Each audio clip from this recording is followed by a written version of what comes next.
तमाम युवा अपने आप को ठगा हुआ महसूस कर रहा है। सरकारी एजेंसी उसका डेटा कह रहा है कि पिछले 50 साल में इतनी बेरोजगारी नहीं थी जो अब हो चुकी है। तो युवा आज का ठगा हुआ महसूस कर रहा है कि जो काम हमारा 10,000 में हो रहा था वो काम तो अब 5 लाख में हो रहा है। कमल पे बटन दबाओगे तो 15 लाख रुपया आएगा, कमल पे बटन दबाओगे तो 2 करोड़ रोजगार मिलेगा। तो 15 ही से 20% लोग अल्पसंख्यक समाज के हैं, तो ठगा हुआ महसूस कर रहे हैं। 19,500 रुपए में डॉक्टर बन गया। आज आप जाइए डॉक्टर बनने के लिए तो आपको चाहिए कितना? 90 लाख, 1 करोड़। जिस रिमोट से दरभंगा एम्स का उद्घाटन मोदी जी ने किया था और 5 बार वो बोल चुके हैं कि उद्घाटन हो गया। पहले कर्जा कितना था देश के ऊपर? 55 लाख करोड़ रुपए। आज के रेट में कर्जा कितना है बताइए ना? 2 करोड़ लाख रुपए से ऊपर का कर्जा। तो क्या भारत देश को बेचकर आप उसको विकसित करेंगे?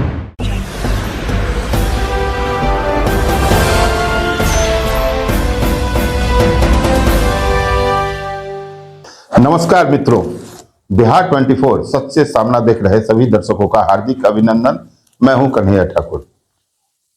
न्यूज के दुनिया में तमाम जानकारी देने के साथ साथ कुछ ऐसी भी जानकारियां मैं आपको देता रहा हूं जो कुछ अलग हटके है, कुछ विशेष है और उसको आप बड़े चाव से सुनते हैं, समझते हैं और हमारे चैनल को सब्सक्राइब कर हमें धन्यवाद भी देते हैं। ऐसे ही एक मशहूर व्यक्ति अररिया संग्राम में पहुंचे हुए हैं। मैं उनसे आपकी बात करवाता हूं। बात खास ये है कि डॉक्टर मशकूर अहमद उस्मानी नाम के इस युवा व्यक्ति की पहचान बहुत बड़ी, अगर कहें तो बहुत बड़ी भी है। अलीगढ़ मुस्लिम यूनिवर्सिटी के छात्र संघ के पूर्व अध्यक्ष रह चुके हैं।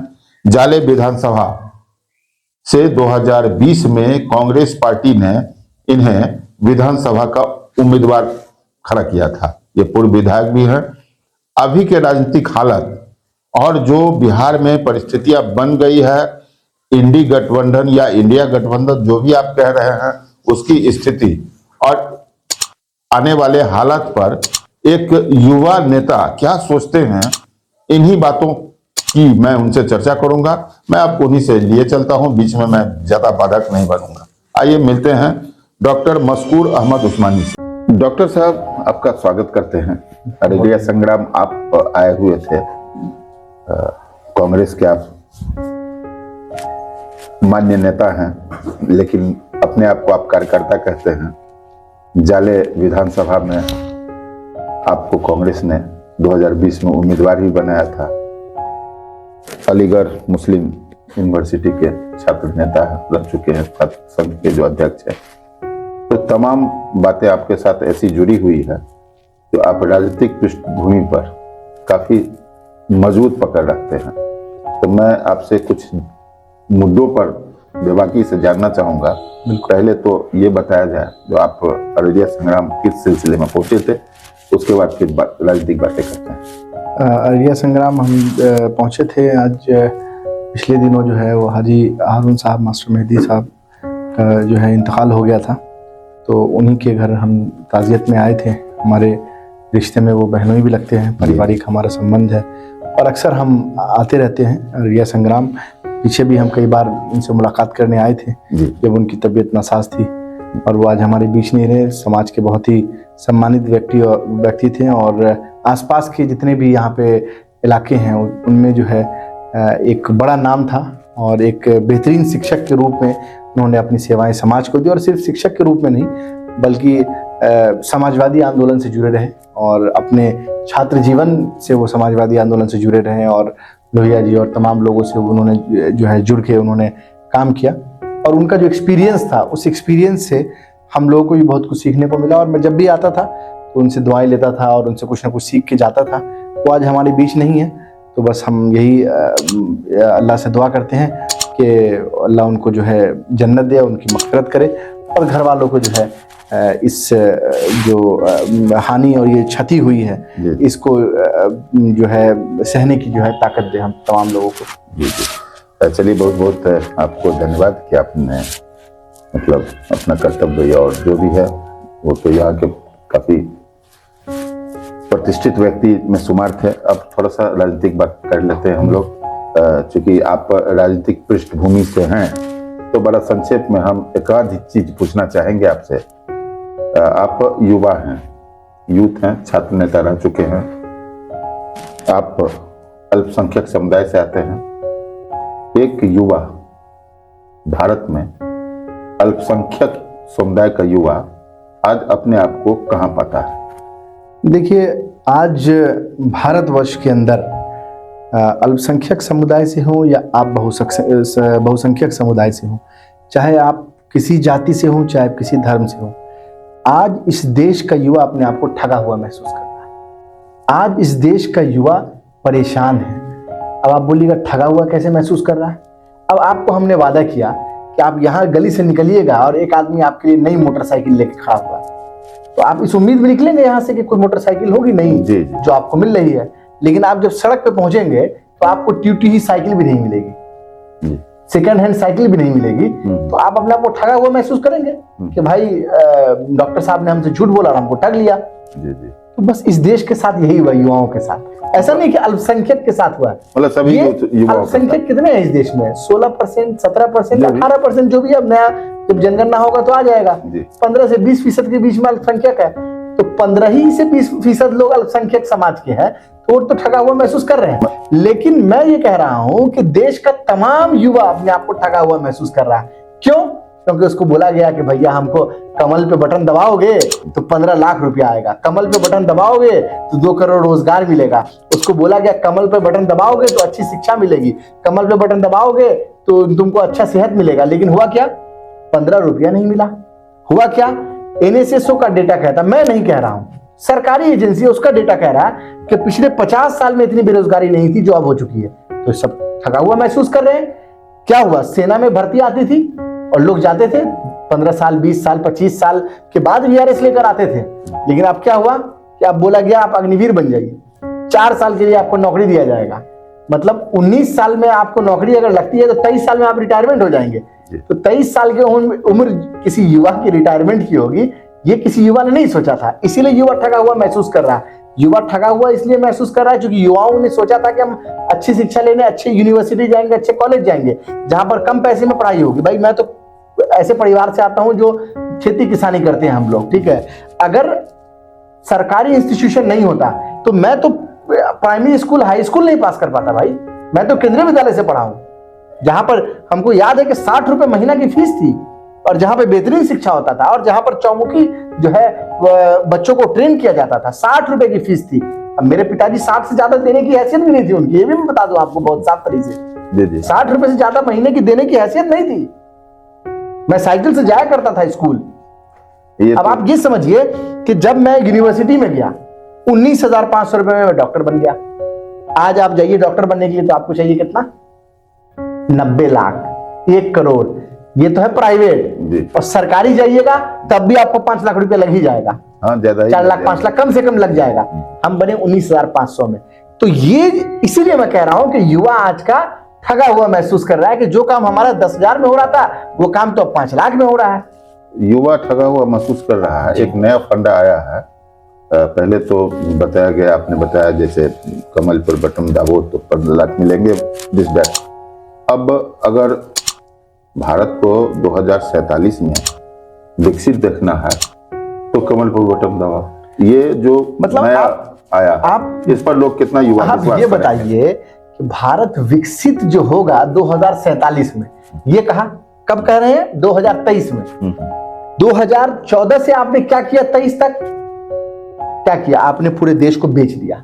तो क्या भारत देश को बेचकर आप उसको विकसित करेंगे? पहले कर्जा कितना था देश के ऊपर? 55 लाख करोड़ रुपए।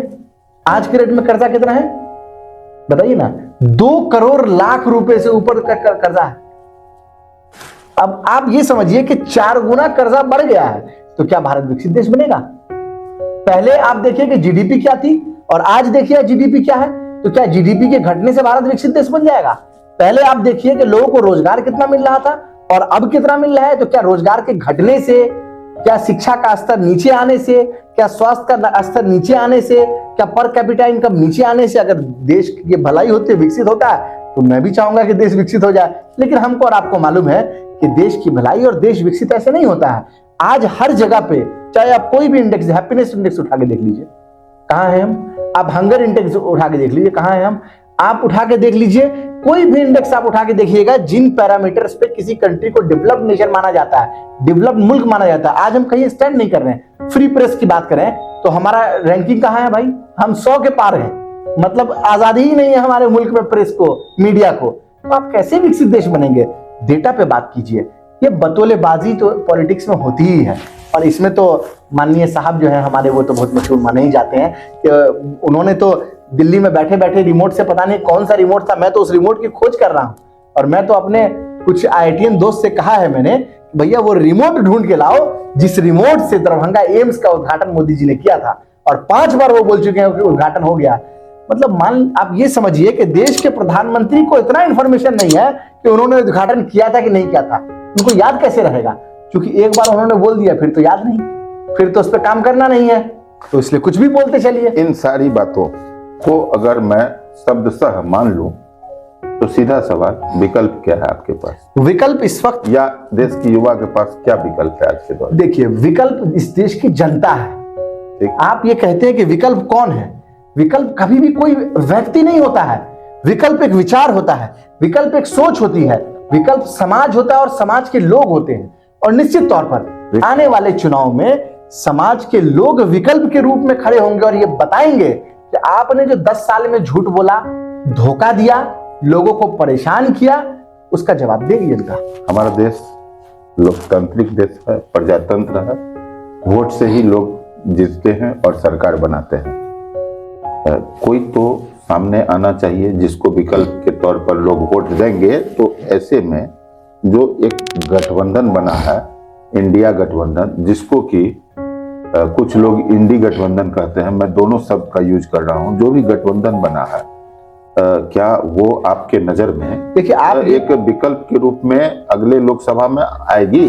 देखिए जो बीजे पार्टी है, जैसे आपने बोला ना कि लोग इंडी गठबंधन बोल रहे हैं, तो हम भी बीजे पार्टी बोलते हैं। जी जी। ठीक है, ये जो बीजे पार्टी की जो सरकार है ना, उनको अब डीजे बजाने के लिए इस्तेमाल किया जाएगा। और इंडिया अलायंस में देश के तमाम लोग जो इस देश को बचाना चाहते हैं, जो इस देश के संविधान को बचाना चाहते हैं, जो इस देश के युवाओं को रेडिकलाइज होने से बचाना चाहते हैं। क्योंकि आप रोजगार नहीं दीजिएगा तो आपको मालूम चलेगा कि कोई स्नैचिंग कर रहा है, आप रोजगार नहीं दीजिएगा तो मालूम चलेगा कि समाज में क्राइम बढ़ रहा है, आप रोजगार नहीं दीजिएगा तो मालूम चलेगा कोई किसी का खून खराबा कर रहा है। तो जो समाज में युवाओं को कैसे बचाया जाए और देश की प्रगति उन्नति कैसे की जाए, इसलिए पूरे देश भर के तमाम ऐसे सोच के लोग, ऐसी सोच की पार्टियां जो इस देश की भलाई चाहती है, संविधान को बचाना चाहती है, उसके मूल रूप को बचाना चाहती है, वो सब एक मंच पर आ गई हैं और एक मंच पर एक साथ एकजुट होकर इस बार के लोकसभा चुनाव में मैदान में उतरेंगे। और निश्चित तौर पर इससे बेहतरीन विकल्प देश की जनता के लिए नहीं होगा, क्योंकि हमारे पास एजेंडा, हमने काम किया। आपने देखा कि 2004 में जब यूपीए की सरकार बनी, 9 में जब यूपीए सेकेंड आया, तो आपने देखा कि कितना विकास हुआ इस देश के अंदर। जिसके हाथ में टेलीफोन नहीं था, जिससे टेलीफोन डायल करते थे, उसके हाथ में इस सरकार के जाने से पहले, यूपीए 1 और यूपीए 2 के जाने से पहले मोबाइल फोन आ गया हाथ में। और सिर्फ मोबाइल फोन नहीं, हर किसी के पास आपने देखा होगा कि एंड्रॉइड फोन तक आ गया था 2014 से पहले। तो आप देखिए कि किस तरह का विकास हो। मतलब आप समझ रहे हैं कि जो काम 100 साल में नहीं हो सकता था, वो काम 10 साल में उन सरकारों ने किया। उस समय पे आप देखिए कि क्या जीडीपी कितनी बढ़ी, उस समय आप देखिए कि किस तरह से मुल्क का इंफ्रास्ट्रक्चर बढ़ा, किस तरह से उस समय में जो है आप देखिए कि जो इंडस्ट्री जो है पूरे मुल्क के अंदर कितनी इंडस्ट्री लगी, लोगों को रोजगार मिले। और सबसे अहम काम जो हुआ उस समय पे, जिसको आप मनरेगा बोलते हैं, मनरेगा लाया गया, लोगों को 100 दिन का रोजगार, जिसके पास खाने के पैसे नहीं थे उसको 100 दिन की गारंटी दी गई। और इतना ही नहीं, जो लोग गरीबी रेखा से नीचे थे, लगभग 70 करोड़ लोग जो गरीबी रेखा से नीचे थे, उनको सरकार ने ऊपर लाने का काम किया। मतलब बीपीएल से ऊपर आ गए, वो बीपीएल में नहीं रहे वो। तो इस तरह के काम किए गए। और आज देखिए आप कि कोविड के बाद का जो डेटा आ रहा है, तो उसमें देखिए कि 30 करोड़ लोगों की नौकरी चली गई और वो बेरोजगार हो गए और वो अब बीपीएल में आ गए। तो इस सरकार ने तो बीपीएल को बढ़ाया है और पहले की सरकारों ने बीपीएल के लोगों को कम किया था और उनको रोजगार के अवसर दिए थे। मतलब आप कहना चाहते हैं जो यूपीए सरकार की पिछले समय में किए गए कार्यों के आधार पर उनको लोग चुनेंगे? देखिए पिछला तो हमारा जो है वो है, उसमें कोई डाउट नहीं है, वो तो देश की जनता के सामने है कि भाई आप ये सोचिए ना कि पहले लोग स्लीपर में जो सफर करने वाले लोग थे वो 2004 से 14 के बीच में एसी में बैठना शुरू कर दिए थे, थर्ड एसी में। और जिनकी थर्ड एसी की हैसियत थी उनकी हैसियत इतनी बढ़ गई कि वो सेकंड एसी में जाते। मैं बहुत बहुत प्रैक्टिकल एग्जांपल बोल रहा हूँ। और जिनकी सेकंड एसी की थी वो फ्लाइट पकड़ना शुरू कर दिए थे। तो ये हुआ ना भाई कि हर किसी के हाथ में पैसा था, हर किसी को नौकरी थी, रोजगार था, हर किसी का जो है कुछ ना कुछ कारोबार चल रहा था। लेकिन क्या हुआ, अब क्या हुआ? आपने बोला कि भाई दरभंगा से जो है दिल्ली लोग, ऐसे लोग जाएंगे हवाई जहाज में बैठ के जो चप्पल भी नहीं पहनते हो या टूटी हुई चप्पल हो। अब हमको बता दीजिए कि चप्पल का दाम क्या 25,000 रुपया है क्या? भाई बिहार में तो हम जो चप्पल पहनते हैं उसका दाम 70 रुपया है, ठीक है। अब मोदी जी का चप्पल अगर 25,000 में आता होगा तो उसका हमको नहीं मालूम, क्योंकि दरभंगा से दिल्ली का किराया 25,000 भी देखा हमने, 20,000 भी देखा हमने, 15,000 भी देखा। तो 15 से 25,000 की चप्पल तो हम नहीं पहन सकते। तो बस हम यही बताना चाहते हैं आपके माध्यम से तमाम लोगों को कि हमारे साथ छलावा हुआ, हमें छला गया है, धोखा दिया गया है। और कहीं ना कहीं देश की जनता इस बात को समझ रही है और उसका जवाब निश्चित तौर पर आने वाले समय में जनता देगी। अच्छा, थोड़ा सा डेविएट करते हैं। अब डॉक्टर भी हैं, झंझारपुर में मेडिकल कॉलेज शुरू हुआ, पकड़ा और फिर निर्माण में शिथिलता आ गई है। केंद्र सरकार और राज्य सरकार के बीच में फंडा फंसा हुआ है। केंद्र सरकार कह रही है मैं जो पैसा मुझे देना था मैं दे चुका हूँ, राज्य सरकार अपना हिस्सा नहीं दे रही है, इसलिए मेडिकल कॉलेज ठीक से बन नहीं पा रही है। इस पर क्या स्थिति देखिए, इस कैसे देखते हैं? देखिए, ये बहुत ही अफसोस की बात है। पहले ऐसा इस देश में कभी नहीं हुआ कि राज्य और केंद्र के बीच झगड़ा हो। कभी सुना था आपने 14 से पहले कि राज्य और केंद्र का झगड़ा हो, चाहे किसी की भी सरकार हो, किसी पॉलिटिकल पार्टी की? लेकिन 14 के बाद से देश की पॉलिटिक्स ने ऐसी करवट ली कि अगर राज्य की सरकारें आपके अनुकूल नहीं है, अगर आपके विरोध की सरकारें हैं, तो आप उस सरकार को तंग कीजिए। यही काम अभी बीजेपी पार्टी कर रही है जो सरकार में है, जिसके मुखिया प्रधानमंत्री नरेंद्र मोदी जी हैं। बीजेपी पार्टी क्या कहती है कि हम आपको राजस्व नहीं देंगे, जीएसटी जो वसूलते हैं 50% जाता है केंद्र को, 50% सेंटर को जाता है, तो 50% स्टेट को आता है, 50% सेंटर को जाता है। तो 50% पैसा जो स्टेट का होता है वो केंद्र के माध्यम से स्टेट को आता है। आपने 2-2 साल से जीएसटी का पैसा रोक रखा है, तो कहां से पैसा जाएगा? पहली चीज, मैं ये नहीं कह रहा हूं कि इसकी वजह से काम रुक जाना चाहिए, लेकिन मैं आपकी जानकारी के लिए आपको मैं ये बताना चाहता हूं कि आप एक आरटीआई डालिए, आपको मालूम ये चलेगा कि केंद्र सरकार ने पैसा रोक रखा है अपना, और राज्य की सरकार ने अपने पैसे से अब तक सारा काम कराया था। और बीच में कुछ अड़चन, कुछ कठिनाई आई थी। उस कठिनाई को बिहार के माननीय मुख्यमंत्री, महागठबंधन सरकार के मुखिया आदरणीय नीतीश कुमार जी ने उसको दोबारा से उसको जो है गति देने का काम किया है, और अब फिर से काम चालू हो गया। और उम्मीद करते हैं कि जल्द से जल्द इसका इनॉग्रेशन हो जाएगा काम कंप्लीट होने के बाद। चलिए, झंझारपुर के लिए तो एक बड़ी खुशी की बात है। अब नीतीश कुमार की चर्चा चली है, आप बिहार परिप्रेक्ष्य से हैं, अभी जो वर्तमान में इंडिया गठबंधन है उसका सूत्रधार या तना बना की शुरुआत मुख्यमंत्री नीतीश कुमार के ही सौभाग्य से या उन्हीं को जाता है। कुछ लोग मुख्यमंत्री नीतीश कुमार को इंडिया गठबंधन के संयोजक के रूप में प्रमोट कर रहे थे, दिखा रहे थे। हालांकि सीएम नीतीश कुमार खुद को इस दौर से अलग बता रहे हैं, लेकिन उनके कई लोग ये बात कह रहे हैं। फिर कांग्रेस के अध्यक्ष खड़गे जी की बातें चली, विभिन्न प्रकार की बातें आ रही। आप बिहार से हैं, बिहार के नेता हैं और कांग्रेस से जुड़े हुए हैं। एक तरफ पार्टी के सुप्रीमो खड़गे साहब भी हैं और दूसरी तरफ बिहार के सीएम मुख्यमंत्री हैं। संयोजक के रूप में आपके नजर में कौन सा पसंदीदा व्यक्ति हो सकता है और किस परिस्थिति में यह जाए? मैं आपको ये बताना चाहता हूँ कि कहीं संयोजक को लेके कोई बातचीत ही नहीं होती है।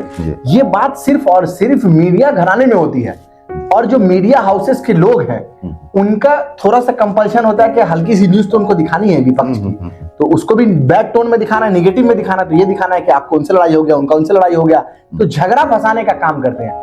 हालांकि नीतीश जी ने बार बार, कल भी उन्होंने स्टेटमेंट दिया, परसों भी दिया, उसके पहले भी दिया, कम से कम लगता है कि 25 बार नीतीश जी अपने जुबान से इस बात को बोल चुके हैं कि हम इसमें इंटरेस्टेड नहीं है। अब ये तो वही बात हो गई कि आपको मिठाई खाना नहीं है, जबरदस्ती आपसे 25 बार पूछा जा रहा है आप मिठाई खाइएगा कि नहीं खाइएगा, ये तो ऐसी बात हो गई। और उसके बाद ये खबर चला दी जाए कि आप मिठाई खाना चाहते थे, आपको मिठाई नहीं दी गई, ठीक है, क्या आपकी मिठाई किसी ने छीन ली? तो इसी तरह से चलता है मीडिया में। तो मैं ये कहना चाहता हूं कि संयोजक को लेके कौन बनेगा, क्या बनेगा, कहीं से कोई ऐसी बात नहीं है कि किसी की कोई नाराजगी हो या कोई किसी को प्रमोट कर रहा हो, कहीं कोई ऐसी बात नहीं है।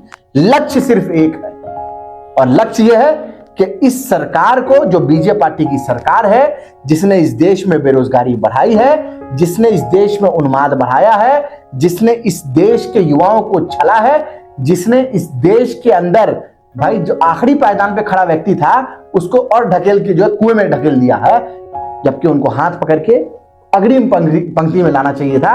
ये ना करके उनको और कुएं में ढकेलने का काम किया। उस सरकार को सत्ता से बेदखल करना है और इस देश के संविधान को बचाने का काम करना। इसलिए सब लोग ऑन स्टेज एक साथ खड़े हुए हैं और एकजुट होकर चुनाव की तैयारी कर रहे हैं। मेरा ये मानना है कि माननीय नीतीश कुमार जी बहुत पुराने, बहुत अनुभवी नेता हैं। उन्होंने बिहार के अंदर इतने वर्षों से सरकार चलाई है और बिहार के विकास को एक नई गति दी है। और यकीनन बिहार में जो काम हुआ है, जो नीतीश जी के टाइम पे काम हुआ और आज भी जो काम हो रहा है, उसमें कहीं कोई आपको सवाल आप खड़ा नहीं कर सकते कि भाई ये काम नहीं हुआ, वो नहीं हुआ। सब बेहतरीन तरीके से उन्होंने काम किया है। हर एक वर्ग को उन्होंने खुश करने का, उसको आखिरी तक कैसे फायदा पहुंचाया जाए, उसकी उन्होंने कोशिश की है। केंद्र में उनका एक एक्सपीरियंस रहा है अपना। तो देखिए, निश्चित तौर पर नीतीश जी का जो एक्सपीरियंस है, उस एक्सपीरियंस से इंडिया अलायंस को फायदा होगा। और हम भी चाहेंगे कि भाई बिहार के लोग हैं, हम सब लोग हैं भाई, ये हमारी मिट्टी है, हमारी मातृभूमि है, यहाँ के लोग आगे बढ़े। तो निश्चित तौर पर हम ये चाहेंगे। और जहां तक आप बात कर रहे हैं कि खड़गे साहब हमारे नेता है, राहुल जी हमारे नेता है, और निश्चित तौर पर सब लोग मिल बैठ के बातचीत करेंगे। कहीं कोई इस बात पे मतलब झगड़ा ही नहीं है, कोई किसी को प्रपोज नहीं कर रहा, कोई ऐसी बात नहीं है। बात यह है कि चर्चा है, राजनीति है। बैठेंगे तो चर्चा होगी। अभी हम भी बैठेंगे तो 10 बात की चर्चा होगी। अब इसमें यही बात है कि कोई एक बात का निगेटिव पहलू उठा के चला दे, बस, और कुछ इससे ज्यादा नहीं। अच्छा, ठीक है। अब तो हम चूंकि समय भी कम है और बहुत ज्यादा हम बात भी नहीं कर सकते हैं, अंत करते करते सिर्फ एक प्रश्न आपसे रहेगा, जिसका आप चाहे तो जवाब दे सकते हैं, चाहे तो टाल भी सकते हैं। बीइंग ए बिहारी, अगर जैसे खड़गे साहब बताए कि जब पहले बीजेपी या एनडीए को हटाना है, फिर हमें प्रधानमंत्री या मुखिया चुनना है, तो हटाने के बाद एक कल्पनाशील प्रश्न है, आपकी इंडिया गठबंधन की सरकार अगर बनने के लायक होती है, उस समय में अगर संयोजक या प्रधानमंत्री की सहभागिता नीतीश कुमार के प्रति आती है, तो आपको कितनी खुशी मिलेगी? देखिए, मैं इस सवाल का आपको पूरी तरीके से जवाब दूंगा। सबसे पहले तो ये समझना है कि हमारा मुल्क जो है उसका नाम भारत है, इंडिया है, हिंदुस्तान है। हम अमेरिका नहीं है। अमेरिका में जो चुनाव होता है वहां डायरेक्ट राष्ट्रपति को चुना जाता है।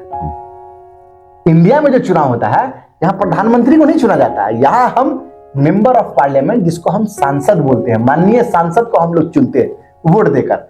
और माननीय सांसद 543 वो पहुंचते हैं लोकसभा, और वो लोकसभा पहुंचकर अपने नेता का चयन करते हैं, जिसको हम प्रधानमंत्री कहते हैं। सही बात। तो पहला सवाल, जो मीडिया हाउस, जो पॉलिटिकल पार्टी ये कह दे कि हमारा पीएम उम्मीदवार ये है, मुझे लगता है कि उसको भारत के संविधान पर यकीन नहीं है। पहली चीज, अगर आपको ये करना है तो संविधान को आपको बदलना पड़ेगा। हम प्रेसिडेंशियल फॉर्म ऑफ गवर्नमेंट नहीं है।